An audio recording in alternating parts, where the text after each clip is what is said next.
Ça allait pas du tout. J'avais l'impression, en fait, au travail, d'être au mauvais endroit. Je sais pas comment te dire. En fait, je me disais: «Mais Mmh. qu'est-ce que je fais là? Pourquoi je suis ici?» Je me sentais complètement incomplète, en fait, sans Léandre.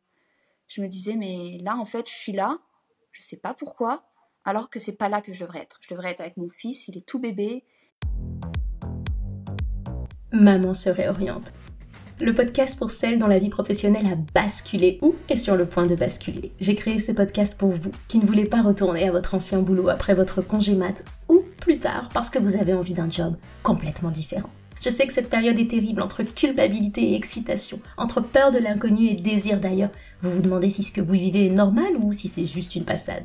Maman se réoriente, c'est le coin cosy où on parle à bâton rompu de notre nouvelle vie professionnelle et de l'inconnu. Je suis Elodie, soyez les bienvenus.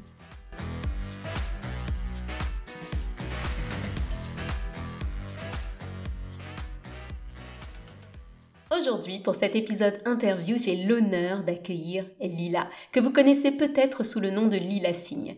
Lila est aujourd'hui l'une des références en francophonie en bébé signe. Elle est autrice d'un livre intitulé L'abécédaire des signes et elle jongle au quotidien entre sa nouvelle vie de chef d'entreprise et sa vie de maman. Sur Instagram, elle nous partage son quotidien avec son magnifique fils Léandre et elle nous donne toutes les clés pour réussir à signer avec nos enfants. Mais ce que vous ne saviez peut-être pas, c'est qu'avant de devenir maman, Lila était ingénieure agroalimentaire. Et aujourd'hui, elle me fait l'honneur de partager ici sa réorientation professionnelle qu'elle a fait en plusieurs étapes. Bon, il est temps de lui laisser la parole, je pense. Salut Lila. Salut Elodie, je suis trop contente d'être là avec toi. Moi aussi. Bon, alors vous connaissez sûrement Lila parce qu'aujourd'hui, c'est juste la spécialiste du bébé signe, mais sa vie a complètement basculé lorsqu'elle est devenue maman. Est-ce que c'est bien ça, Lila? Complètement. Toutes mes aspirations professionnelles ont changé. Alors, pas vraiment pile quand je suis devenue maman, mais plus tard, quand Léandre avait à peu près 6 mois et demi. C'est génial parce que tu vas me permettre de rentrer dans le vif du sujet. Sur ce podcast, j'ai inauguré ce que j'aime à appeler les moments wow, et qui sont justement ces moments où tu pensais que tout allait bien se passer, tu pensais que potentiellement tu allais retourner au travail ou que ton bébé allait aller à la crèche ou à la maternelle, peu importe. Et ces moments où tu t'es dit que wow, non, là, ma vie professionnelle, elle est en train de changer, il y a quelque chose qui va pas. Est-ce qu'on peut commencer par ce moment-là? Est-ce que tu t'en souviens?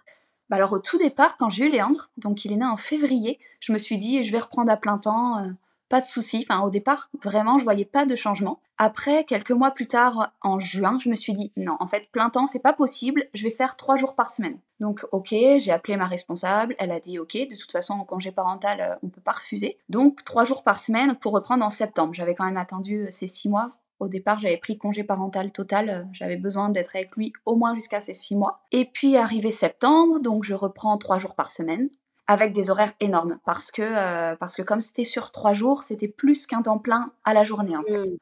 Donc je faisais une dizaine d'heures par jour, en comptant la pause du midi et tout. Plus j'avais 2 heures de trajet, 1 heure le matin, 1 heure le soir. Ça faisait des journées vraiment pas possibles. Je voyais pas Léandre, en fait. Du matin au soir, je le voyais pas. Quand je le retrouvais, il allait dormir et je le voyais pas, donc 3 jours par semaine. Donc on pourrait se dire que 3 jours, c'est pas beaucoup, mais pour moi, c'était vraiment beaucoup et j'ai hyper mal vécu. Ça allait pas du tout. J'avais l'impression, en fait, au travail, d'être au mauvais endroit. Comment te dire? En fait, je me disais: «Mais qu'est-ce que je fais là? Pourquoi je suis ici?» Je me sentais complètement incomplète, en fait, sans Léandre. Je me disais: «Mais là, en fait, je suis là, je sais pas pourquoi, alors que c'est pas là que je devrais être. Je devrais être avec mon fils, il est tout bébé, il est à la crèche, je comprends pas, enfin, ça allait pas». Mmh. Et suite à ça, j'ai demandé de passer à mi-temps, mais un vrai mi-temps, tu vois? 35 heures divisé par 2. Donc pareil, dans le cadre du congé parental, on peut pas te le refuser. Donc ça a un peu traîné et cetera. J'ai fait un mi-temps et là, je me suis dit: «Mais en fait, un mi-temps, ça va toujours pas, même si j'ai pas beaucoup d'heures, il me manque trop, c'est pas possible». J'ai continué le mi-temps et puis finalement, j'ai dit: «Non, en fait, j'arrête, c'est pas possible». Donc je me suis dit: «Est-ce que j'arrête complètement? Est-ce que je prends du parental pour me laisser le temps?» Puis plus je réfléchissais, plus je me disais: «En fait, à aucun moment, je pourrais reprendre et me dire: "Je vois pas Léandre". En fait, c'est pas possible». Donc c'est comme ça qu'après j'ai changé. Il y a quelque chose que tu viens de dire qui est hyper intéressante sur le début, quand tu es passée justement à 3 jours par semaine, c'est Ouais, ça? au tout début, en septembre, je suis passée 3 jours semaine. c'est en fait ce côté où tu étais à 3 jours par semaine, mais finalement, en termes de charge de travail, on t'avait un petit peu mis Oui. l'équivalent de quand même 5 jours par Ah mais semaine. j'avais un temps Donc au plein, final, j'avais pas de remplaçante, j'avais un temps plein, complètement.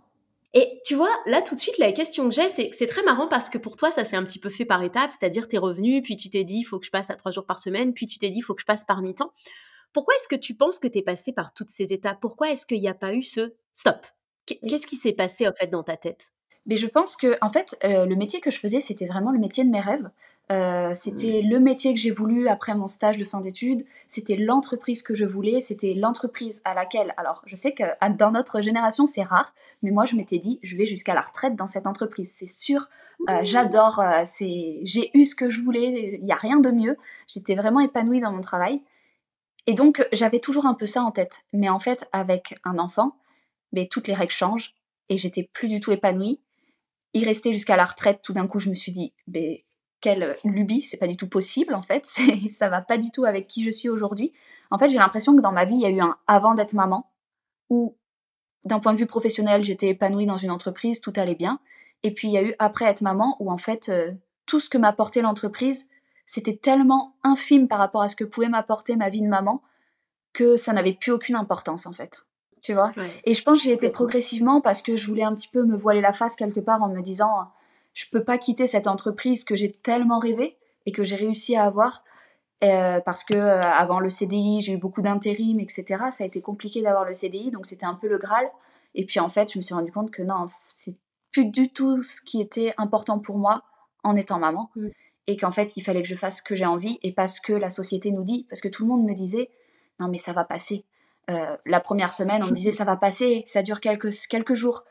La deuxième semaine: «Ça va passer, ça dure quelques semaines» et puis au bout de quelques mois, parce que je suis restée jusqu'à décembre, jusqu'à Noël, beh, en fait, non, ça n'allait pas du tout, même à mi-temps, ça n'allait pas du tout et chaque moment, en fait, en entreprise, j'avais l'impression d'être au mauvais endroit. Mmh. Ouais. Mmh. En fait, c'est très marrant parce que ce que tu dis, je me reconnais dans le sens où j'ai l'impression que tu as vécu la même chose sur cette espèce de petite période de deuil Mmh. où tu as l'impression d'avoir fait des études pour quelque chose, Oui. d'avoir mis ton énergie dans quelque chose et il y a ce deuil de: «OK, je lâche en fait», parce que c'est vraiment quelque chose que tu lâches et on est complètement formaté pour, bah, surtout quand tu as fait des études pour, tu vois? Bah et puis moi, je sais que j'avais payé une école de commerce Mmh. et cetera, mais tu vas pas jeter tout ça à la poubelle. Tu as eu ce sentiment qu'en fait, ce que tu as vécu, ça s'apparentait à ça un petit peu? Mais oui, en fait, parce que moi aussi, mon école était payante et c'était donc 5 ans et j'ai fait 6 ans en entreprise. Donc la Mmh. rentabilité, bon, un peu, mais je me suis dit: «Quand même, c'est pas beaucoup». Je pensais y aller jusqu'à la retraite. Donc je vais essayer, en fait et puis on me dit que, ça va passer, je vais essayer. Mais non, en fait, je pense que chaque personne est différente et moi, Mmh. j'ai toujours su, depuis toujours que j'étais faite pour être maman. Je me suis pas trompée par rapport à ça, je pense, même si au tout début, beh, ça a pas été, une évidence comme on peut l'entendre partout, les Mmh premières mh. secondes, premières minutes parce que l'accouchement avait été compliqué. Mais aujourd'hui et quand j'ai repris à ces 6 mois, c'était une évidence que j'étais faite pour être maman et c'était mon métier principal, ma vocation, en fait, c'est numéro Mmh. un, c'est d'être maman. Mais d'un côté, il fallait aussi que je puisse avoir un salaire parce qu'on ne peut pas rester toute sa vie sans avoir de salaire forcément. Moi, je veux pas du tout, être sur le salaire de mon conjoint, c'est pas possible. Donc il fallait que je trouve une solution. Mais pour moi, être maman, Mmh. c'était de toute façon ce que je voulais et puis je suis pas du genre à faire ce qu'on me dit si ça me convient pas ou du moins pas trop longtemps. Donc là, je m'étais dit: «Non, en fait, je vais bien réfléchir». On a beaucoup réfléchi, avec Florian, mon conjoint et on s'est dit: «En fait, l'objectif dans la vie, c'est d'être heureuse. On va trouver une solution pour être heureuse et que tu sois avec Léandre». C'est ce qu'il Mmh. m'a dit et là, je me suis dit: «OK, on va trouver une solution». Puis après, ça a mis plusieurs mois, mais au final, au bout de moins d'un mois, je savais que c'était fini. C'était le temps que Mmh. ça se fasse d'un point de vue, administratif. J'adore ce que tu viens de dire parce qu'en fait, tu sais, on a tendance à penser qu'il y a des choses qui sont plus nobles que d'autres. Tout arrêter pour s'occuper de son bébé ou au contraire continuer de travailler et tout faire en même temps. Et là, tu nous dis pas, pour moi, il fallait absolument que je sois avec mon fils. Tu nous dis, il fallait que je sois heureuse. Mmh. Et en fait, ça, c'est vraiment quelque chose que je veux que les auditrices entendent. C'est, il n'y a pas de solution, en fait, plus noble que d'autres. C'est juste, en fait, c'était toi et ton bonheur. Mais Et c'est en ça. plus, tu étais accompagnée par un conjoint qui l'a entendu. Je trouve ça vraiment génial. Du coup, moi, Lila, j'aimerais refaire un petit pas en arrière parce qu'il y a quelque chose que tu nous as pas dit, c'est que pendant cette période où tu es à mi-temps, où tu es là 3 jours par semaine, tu as en même temps ton entreprise et Lila Mmh. Signe à côté qui grandit. Donc, si je me trompe pas, tu travailles toujours avec ta petite casquette d'ingénieur agroalimentaire. Tu as à côté la casquette de Lila Signe et je fais justement tous ces modules de formation à destination des parents. Et à côté, parce que quand tu es pas au travail, tu es avec ton fils, tu as ton fils. Comment elle se passe cette période-là? Alors c'est très, très compliqué, je vais pas te mentir. En fait, donc Léandre, il avait 6 mois, 7 mois, 8 mois en fonction des mois. Il avait pas forcément des siestes hyper régulières et pas des siestes longues à ce moment-là. Ça pouvait être une demi-heure, 1 heure et demie les meilleurs jours, plusieurs fois par jour, mais parfois aussi c'était la sieste complètement au sein. Donc là, dans le noir, je pouvais rien faire. Donc en fait, les 3 jours où j'étais au travail, j'étais au travail. Le soir, on couchait Léandre et après, je travaillais jusqu'à minuit, 1 heure. Je travaillais sur mon entreprise, donc Lila Signe, mon entreprise de signes, la création de contenu sur Instagram, les formations, etc.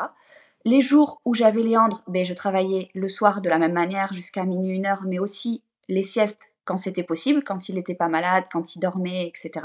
Sachant qu'à ce moment-là, je l'allaitais encore la nuit. Jusqu'à ces 10 mois, je l'allaitais la nuit, et c'était un rythme qui pouvait aller de 2 à 4 heures les meilleurs jours, mais souvent c'était quand même toutes les 2 heures, voire 3 heures la nuit.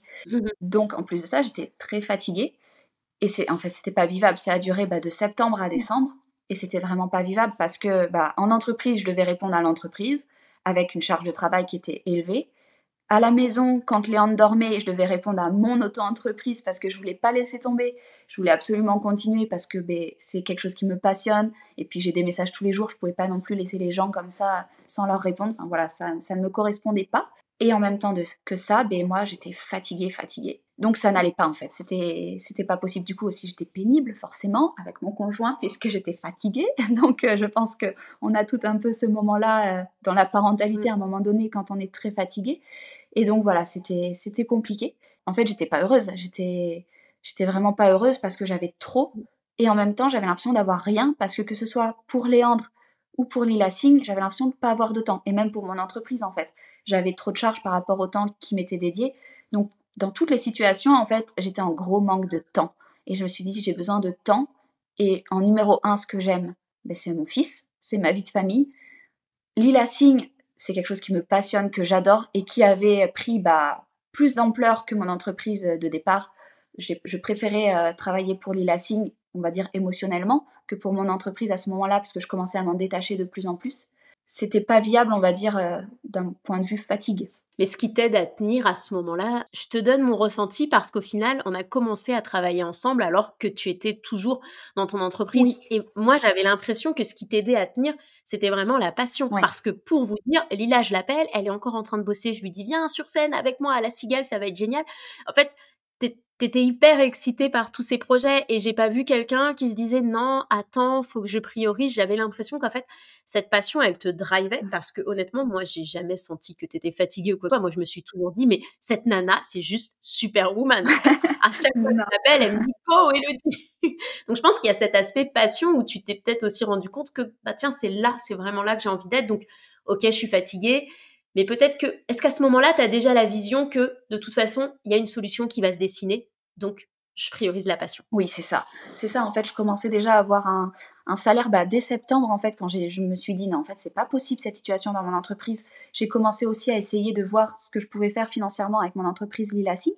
Je me suis rendu compte que c'était possible. C'est pour ça aussi que je faisais les deux en parallèle, parce que j'ai un peu testé, voir ce que je pouvais faire. Après, si ça n'avait pas fonctionné, honnêtement, le résultat aurait été le même dans tous les cas. J'aurais privilégié ma maternité et j'aurais trouvé une solution après, en fait, dans tous les cas. Là, ça a marché, mais si ça marchait pas, je prenais la même décision. Ça, je pense que c'est important de le dire. Je pense que ce qui est important, comme je disais, c'est d'être heureuse. Et moi, mon entreprise aujourd'hui me rendait plus heureuse. Mais Lila Singh, c'est une passion. La parentalité, c'est une passion que j'ai depuis toujours. Mais depuis que je suis maman, c'est décuplé. Enfin, j'adore, je trouve que c'est passionnant. Et donc forcément, quand tu m'as proposé la cigale et puis les projets en lien avec la parentalité, c'est quelque chose qui m'a complètement parlé. Et donc du coup, j'étais trop contente. La cigale, j'étais trop contente. Et la première chose que je t'ai dit, c'est OK, je peux venir avec mon bébé, et tu m'as dit oui. Si tu m'avais dit non, là, ça aurait été compliqué. Mais à partir du moment où c'est OK que je puisse me déplacer avec mon bébé, mon conjoint, je suis trop contente. Donc c'était trop chouette. Tu viens de dire un truc qui est juste énorme parce que je suis persuadée qu'il y a beaucoup de mamans qui n'ont pas forcément envie de retourner au travail pour diverses raisons et qui se freinent parce qu'elles se disent mais qu'est-ce que je vais faire j'ai pas de projet, j'ai pas d'idée, j'ai envie de créer une société, je n'ai pas d'idée. Et en fait, toi, tu viens quand même de nous dire que même si Mmh. l'ILACI n'avait pas fonctionné, tu aurais quand même pris cette décision et en fait, tu te serais dit: «Ben, je trouverai la solution après», en fait. Oui, Tu t'es c'est bien ça? oui, complètement. Complètement. Je me suis dit: «Dans tous les cas, il y aura des solutions et puis je vais tester quelque chose. Si ça marche pas, il y aura autre chose». Donc je suis toujours pleine d'idées et je me dis: «Il faut aller vers là où on veut». Il y a trop de personnes, enfin moi je vois dans mon entourage, de personnes qui continuent leur travail alors qu'ils sont plus du tout épanouis parce que pour elles, il y a pas d'autre solution. Et moi je suis pas d'accord avec Ouais. ça. Pour moi, il y a toujours une autre solution. C'est pas facile, je dis pas que c'est facile, mais c'est toujours possible. Et en fait, il faut réfléchir, il faut trouver ce qu'on a besoin pour être épanoui et je pense que n'importe qui, alors pas forcément dans tous les pays du monde, mais je pense qu'en France, on a beaucoup de chance et on peut tester des choses et du coup, bah, essayer certains projets et si ça marche pas, bah, on en essaie un autre et c'est faisable. Qu'est-ce qui se passe à ce moment-là? Et ça, je suis très curieuse. Pendant toute cette période, qu'est-ce qui se passe dans ton couple? Qu'est-ce qui se passe? Comment papa soutient ou pas? Est-ce qu'il y a des phases? Qu'est-ce qui se passe? Parce que lui, si je ne dis pas de bêtises, à côté, il a son boulot, il fait des gros horaires et lui aussi ne voit pas beaucoup Léandre. Qu'est-ce qui se passe à ce moment-là? Alors lui, à ce moment-là, et c'est rigolo parce que c'est plus le cas aujourd'hui, mais à ce moment-là, il est, moi le travail, je le quitterai jamais. Vraiment, c'est ce qui m'épanouit. J'ai besoin de mon travail, je peux pas être qu'avec Léandre et cetera. Par contre, il comprend complètement que moi, j'ai besoin de Léandre et pour être heureuse, j'ai Mmh. besoin de Léandre et donc il me soutient à fond. En fait, OK. le premier soir où je lui ai dit: «Là, c'est pas possible», c'est-à-dire le premier jour que j'ai repris, hein. Dès le premier jour que j'ai repris, j'ai dit: «En fait, c'est pas possible, il va y avoir un problème». Il m'a dit: Non mais ça va aller, et cetera.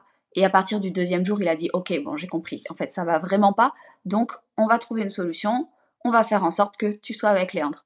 Donc il m'a vraiment tout de suite vraiment soutenue là-dedans et jusqu'au bout, il m'a soutenue et encore aujourd'hui, il me soutient du mieux qu'il peut avec ses horaires, bien sûr, mais il me soutient tout le temps. Je trouve ça génial. J'ai de la chance, je pense. Je trouve ça canon. Et alors en fait, si je ne dis pas de bêtises, on s'apprête aussi à être sur un papa se réoriente. Parce que est-ce que papa n'aurait pas eu lui aussi son moment wow où il s'est dit, après cette phase où il t'a dit justement moi je ne pourrais pas quitter mon travail, d'après ce que j'ai compris, il y a un moment où lui aussi il a un petit switch. Et oui, et c'est bien plus tard, bah, à peu près 6 mois plus tard. On va dire qu'on a 6 mois d'écart, donc plutôt vers les Mhm. 1 an de Léandre, où là, il s'est dit: ben en fait, c'est vrai qu'il y a 2 choses, en fait. Déjà, moi, mais c'est très compliqué de faire tous les projets que j'ai parce que je suis de plus en plus sollicitée, bah, seule avec, Léandre. Donc Léandre, il va à la crèche le mercredi, une toute petite journée, dans une micro crèche, d'ailleurs bilingue LSF. Ça me permet de faire, tous mes rendez-vous professionnels le mieux possible et après j'ai les siestes où là, maintenant, il dort à peu près 2 heures, mais ça reste pas suffisant du tout et donc il va m'aider. Il va lui aussi bah, commencer l'entrepreneuriat pour pouvoir m'aider dans tout ça et pouvoir être plus avec Léandre parce qu'il a des horaires aujourd'hui qui sont bah, incompatibles avec le fait de le voir du lundi au vendredi. Et puis les week-ends, ben, on est toujours occupé, donc ça passe vite aussi. Je trouve ça canon, je trouve ça canon en fait. Donc ce podcast c'est Maman se réoriente, mais on a notre premier papa se réoriente. Génial. Est-ce que tu peux nous parler parce que donc ça y est, tu t'es réorienté, Lila Signe est une entreprise qui marche très bien. Tu viens de nous dire que tu travailles justement pendant les siestes de Léandre, donc du lundi, mardi, jeudi, vendredi, et le mercredi, tu as ta petite journée. Oui. Est-ce que en fait, tu as essayé de mettre des choses en place aussi pour travailler quand il est réveillé? Ou est-ce qu'aujourd'hui, tu as vraiment fait en sorte que ces plages horaires de travail, elles soient uniquement quand Léon dort ou n'est pas là? Alors avant, quand j'étais encore dans mon entreprise, j'étais obligée de travailler pour Lila Singh quand il était éveillé parce que j'avais pas le choix en fait. En termes de charge de Mmh. travail, même en me couchant à minuit, ça suffisait pas. Mais en fait, c'était pas du tout idéal parce que bah, je m'occupais pas pleinement de Léandre et du coup, je me sentais pas bien non plus. En fait, je faisais tout à la fois et rien vraiment bien. Donc là, aujourd'hui, c'est Mmh. complètement différent. Vraiment, il fait des bonnes siestes. J'ai de la chance en ce moment, en tout cas, entre 2 et 3 heures par jour. Donc là, je travaille, mais vraiment à fond. J'ai mon planning la veille où je sais exactement ce que je vais faire pendant 2 3 heures. Et après, le reste du temps, je suis avec lui à 100%. La seule chose qui peut arriver, c'est des fois des coups de téléphone, Mmh. mais c'est assez rare. La plupart du temps, je suis avec lui vraiment complètement. C'est mon objectif, c'est d'être avec lui. Donc le but, c'est pas d'être à côté de lui, en fait, c'est d'être avec lui. Donc je prends du temps pour lui et mon entreprise, après, c'est vraiment pendant la sieste et le soir. Tu sais, là, j'ai une question qui me vient comme ça, qui a rien à voir. Est-ce que tu trouves pas que ça facilite de travailler justement dans ce domaine-là avec des mamans et qui, du coup, comprennent naturellement? Là, Oui, on enregistre le podcast, on est mercredi, je sais que tu es dispo le mercredi. Enfin, et moi-même, en oui. fait, tout le monde sait que je vais chercher mon fils à 4 heures tous les jours. C'est pas négociable et je travaille qu'avec des mamans. Et je trouve que c'est vachement facile par rapport, en fait, à ce milieu professionnel où on était avant, où tu avais l'impression qu'à chaque fois, tout devait être excuse, que tu devais expliquer chaque mouvement, même le fait de surveiller ton téléphone parce que tu te dis, bah, au cas où on m'appelle parce qu'il y a un problème.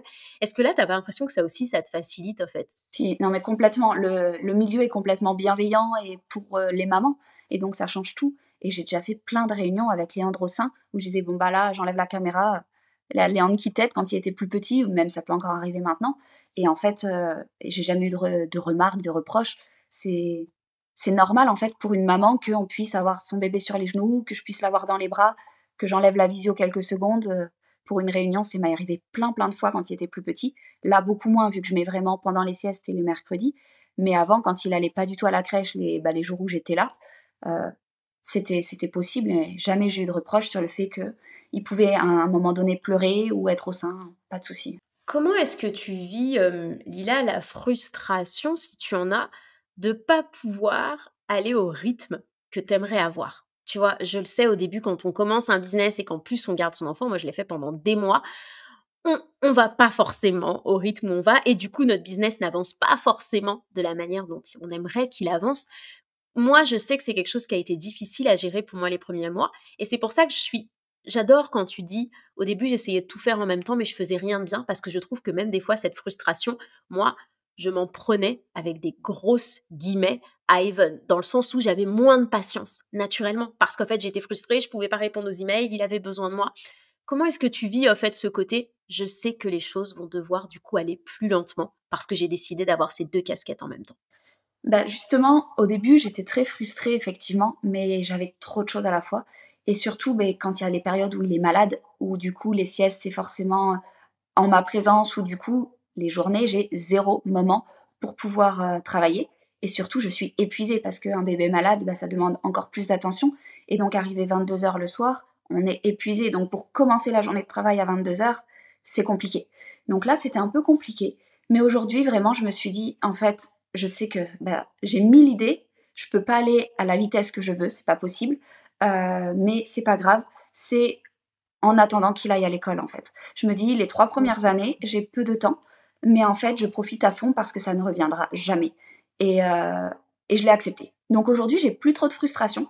Bon, s'il me fait une semaine sans aucune sieste, peut-être que ça va revenir, mais là, vraiment, j'ai trouvé mon rythme entre les siestes, les moments avec lui, le soir, je me sens vraiment bien comme ça et du coup, j'ai accepté que toutes mes idées, elles vont mettre beaucoup plus de temps que si, bah, si j'étais, sans enfant, forcément. Mmh. Mais au moins, je suis avec lui et le 0-3 ans, ça me passionne et du coup, j'en profite et je le priorise. J'aime beaucoup ce que tu dis parce qu'on a tendance à penser, même quand moi je reçois des messages sur Instagram de waouh, mon Dieu, mais c'est génial, t'es une superwoman. Mais c'est pas ça en fait. C'est comme tu le dis, pour moi, il y a deux choses. Il y a une notion d'acceptation et il y a aussi une notion de je sais que c'est temporaire. Et je trouve que Mmh. ces deux choses-là mis ensemble nous permet vraiment d'avoir un quotidien qui est vachement serein parce qu'en fait, on a cette acceptation de je sais que je vais aller moins vite, mais on sait que c'est pas définitif parce qu'on a en fait cette deadline, en fait. Et ça, je trouve vraiment que ça change tout. Mais c'est ça et je me dis, bah, quand il aura 3 ans, j'aurai, 9 heures, 16 heures à peu près ou 8h30, 16h30 où je pourrai travailler à fond pendant 5 jours ou 4 jours en fonction des écoles et en fait, ce sera très, très bien et en plus, ça me convient. J'ai pas envie de travailler de 7 heures le matin à 23 heures le soir, toute ma vie non plus. Donc en fait, je trouve que c'est génial, c'est une opportunité géniale de pouvoir se dire: «Je fais des journées d'école, de travail» et je me dis: «Puisque là, j'arrive à faire des journées de sieste, normalement des journées d'école, ce sera génial, je pourrais avancer hyper vite».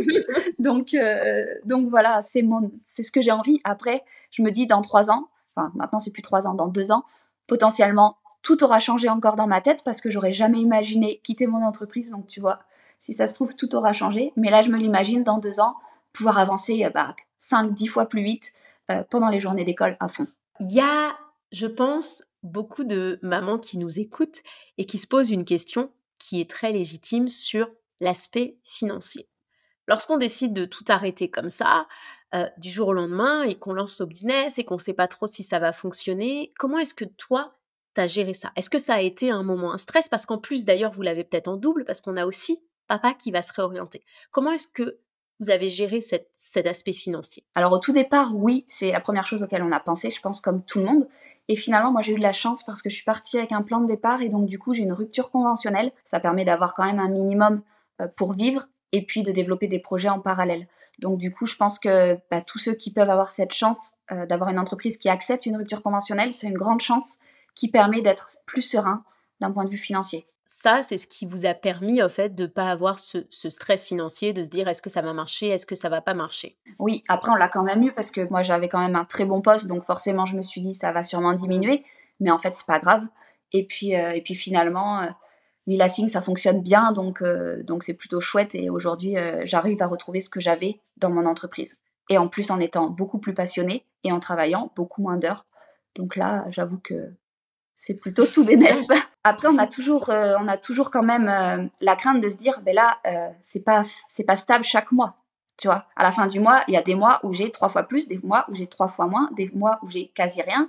Enfin voilà, c'est vraiment très, très variable, mais en fait, il faut l'accepter. Moi, je l'ai accepté, j'ai accepté ce risque, de me dire que chaque mois, ce sera différent, mais que, globalement sur l'année, je sais que ça va le faire. J'ai l'impression que la façon dont tu fonctionnes et dont papa fonctionne, dont Florian fonctionne, c'est que vous pesez, en fait. Vous avez une balance constante et en fait, il y a l'aspect financier, on se dit: «Bah, c'est pas grave, ça sera moins stable». Il y a l'aspect temps qui est de l'autre côté de la balance. On se dit: «Bah, du coup, on a plus de temps et on passe plus de temps avec Léandre». Il y a aussi cet aspect que vous avez mis dans la balance de: «Bah, on a fait des études pour ça, mais finalement, bah, écoute, c'est le bonheur qui prime». Et en fait, j'ai l'impression qu'à chaque fois, vous avez quand même ces discussions de: «Qu'est-ce qui prime? Ouais, Qu'est-ce qu'on fait passer en complètement. premier?» Mais en fait, depuis qu'on est parents, c'est le temps qui prime sur tout. Le temps qu'on peut avoir avec notre enfant. Et ça, c'est quelque chose que j'avais pas comme notion avant. Mais en même temps, quand on est jeune, on n'a pas vraiment l'impression que la vie passe si vite. Et quand on devient parent, ça, enfin, je sais pas toi, mais moi, ça s'est accéléré. J'ai l'impression que les mois passent à une vitesse incroyable. Et là, je me dis, non, en fait, c'est pas possible, faut que j'en profite. Donc, c'est le temps qui est numéro un. Profiter de ce qu'on peut avoir, de la chance qu'on a d'avoir un enfant et de pouvoir en profiter, en fait. Donc, c'est le temps qui est en numéro un maintenant, systématiquement, en fait. Ce que tu dis, c'est tellement vrai. C'est aussi quand je suis devenue maman que je me suis rendu compte que la seule ressource qui est pas Mmh. renouvelable, la seule ressource que tu auras beau travailler tous les jours, tu vas pas pouvoir augmenter, contrairement à l'argent, c'est le temps, en fait. C'est Et ça. que le temps perdu, il est définitivement perdu et que quand tu as 1 heure, tu n'as que 1 heure. C'est pas extensible. Et je trouve que c'est vraiment une claque que l'on se prend et du coup, on se met naturellement à revoir nos priorités et comme tu le dis, à se dire là où on pensait jamais faire ça, ben tiens, l'argent finalement va passer après le temps, parce que c'est cette ressource-là aujourd'hui qui est extrêmement rare. Mais c'est ça. Pour moi, le temps, c'est vraiment, le plus important aujourd'hui. Lila, j'aimerais maintenant qu'on termine sur le futur. Là, aujourd'hui, tout se passe bien. Tu as Léandre à la maison 6 jours sur 7 Mmh. et le 7e jour est une petite journée. Tu travailles pendant ses siestes. Papa va bientôt te rejoindre dans cet aspect business. Qu'est-ce que c'est ta vision à moyen long terme de ta vie de maman entrepreneur? Donc comment est-ce que tu te vois jongler entre ce rôle de maman et d'entrepreneur? Toujours maman en premier. Je pense que ça va durer des années, je sais pas quand ça s'arrêtera, mais toujours maman, c'est mon rôle numéro un, mon rôle préféré et je pense que ça passera toujours en premier. Mais par contre, voilà, en même temps, mon métier, il est aussi dans la maternité, dans la parentalité, donc ça me passionne aussi et du coup, ça vient vraiment juste après et j'ai envie de développer, le plus de choses possible pour les professionnels de la petite enfance, pour, les parents qui veulent, pouvoir signer avec leur bébé, communiquer avec, leur bébé, diminuer les frustrations. Bon, tu connais. Et du coup, j'ai vraiment envie, qu'il y ait le plus possible de parents que je puisse aider et ça, de plus en plus chaque année, surtout quand, Léandre ira à l'école. Mais voilà, toujours maman en premier, Lila Singh en deuxième, et puis peut-être en troisième, quatrième, d'autres idées à venir. Mais pour l'instant, petit à petit. Est-ce que tu as pas l'impression que le fait justement de t'être réorientée, tu as l'impression que maintenant rien n'est impossible? Parce qu'à chaque fois que je te parle, il y a un nouveau projet, il y a des nouvelles choses. Là où avant, peut-être quand tu étais, tu vois, ingénieur agro, c'était je suis ingénieur agro et puis c'est tout. Là aujourd'hui, j'ai l'impression, comme je te dis à chaque fois que je te parle, que maintenant avec Lila, tout est possible. Est-ce que ça, tu as l'impression que c'est une ouverture qui est récente? Alors je dirais oui et non parce que j'ai toujours été un peu comme ça, à toujours développer plein de projets. Ça fait partie de moi depuis toujours. Dès que j'ai fini un projet, j'en ai un autre qui vient et mes parents me disaient: «Mais tu t'arrêtes jamais, c'est épuisant». Donc ça, je suis un peu comme ça depuis toujours. Mais depuis que je suis entrepreneuse, beaucoup plus parce que, je vois que tout est possible, en fait. Je vois qu'on peut aller dans une direction et que ça fonctionne, une autre et que ça fonctionne aussi. Et même s'il y en a une qui fonctionne pas, il y en aura une autre qui fonctionnera. Et là, aujourd'hui, ouais, j'ai vraiment l'impression que tout est possible. Je te dis, le fait qu'on soit à 2 entrepreneurs, c'est quelque chose il y a un an, je me serais dit: «C'est pas possible. Comment on va faire? Si jamais il y a un problème, on pourra plus payer la maison. Enfin, comment on va faire?» Et en fait, là, aujourd'hui, je me dis: «Non, en fait, c'est sûr qu'il y aura une solution. Si le plan A, il marche pas, il y aura le plan B ou le plan C et dans tous les cas, tout est possible» et je pense que tout est toujours possible, en fait. Pas facilement, mais tout est possible et encore plus depuis quand on goûte à l'entrepreneuriat, c'est hyper compliqué après, je pense, de revenir en arrière. Là, je vois pas comment je pourrais faire marche arrière. Mon Dieu, si tu savais. Je pense exactement la même chose. Je me dis, mais si là, quelqu'un me demandait d'être au bureau tous les jours à 9 heures, je crois que je pleurerais tous les jours, en fait. C'est devenu des choses qu'il est difficile d'imaginer, alors que, il y a quelques années, c'était l'inverse. C'est-à-dire, il y a quelques années, tu vois, moi, je sortais d'école de commerce, j'avais fait la fac d'informatique. Enfin, tout était tracé. Donc, c'est très marrant. C'est devenu des choses, en fait, qui nous semblent inconcevables. Mais oui. Notre dernière question. Il y a des mamans qui nous écoutent et qui se disent ouais, je me reconnais, moi aussi, j'ai pas envie de retourner au travail, ou moi aussi, peut-être que je suis retournée au travail et j'ai envie de pivoter, parce que ça peut être un pivot qui n'a rien à voir avec l'entrepreneuriat, hein. Attention, ça peut être j'ai envie de faire autre chose. Qu'est-ce que tu leur donnerais comme conseil? Ce serait quoi ton conseil? Mais de suivre leurs rêves, de suivre ce qu'elles ont envie, de toujours penser que c'est possible, que être maman, c'est très fatigant, mais ça n'empêche pas de faire autre chose et que il faut voir sa priorité à soi. C'est pas parce que moi la mienne c'est d'être maman, pour quelqu'un d'autre ça sera peut-être d'être professionnel dans autre chose et pas forcément d'être tous les jours avec son bébé. Je pense que vraiment en fait faut s'écouter soi-même et arrêter d'écouter les autres. Moi si j'avais écouté les autres, on m'aurait dit t'inquiète pas, à un moment donné ça va passer, tu seras bien au travail. Moi ça m'a fait du bien de reprendre le travail. Mais moi ça m'a pas fait du bien du tout de reprendre le travail salarié, pas du tout. Donc je pense qu'il faut s'écouter soi-même et se faire confiance. Mais quand on est maman de manière générale, pour tout en fait, il faut se faire confiance. Parce que si on écoute les autres, c'est compliqué. Donc, suivre ses rêves, Ouais, se faire confiance et s'écouter. c'est ça. Merci. Avec Merci plaisir. beaucoup pour cet épisode, Lila. On te souhaite plein de bonnes choses dans tous ces projets à venir et j'espère qu'on pourra t'accueillir à nouveau sur le podcast. Merci beaucoup Elodie, à très bientôt. À bientôt. J'espère que cet épisode t'a plu. Si toi aussi tu te poses des questions actuellement sur ta vie professionnelle, si tu as l'impression de ne plus forcément être à ta place là où tu es actuellement, sache que j'ai créé un quiz pour toi totalement gratuit pour te permettre d'y voir un petit peu plus clair. Tu le trouveras dans la description de cet épisode. Je te remercie encore d'avoir été là, je te remercie encore d'avoir écouté ce podcast et je te dis à très bientôt.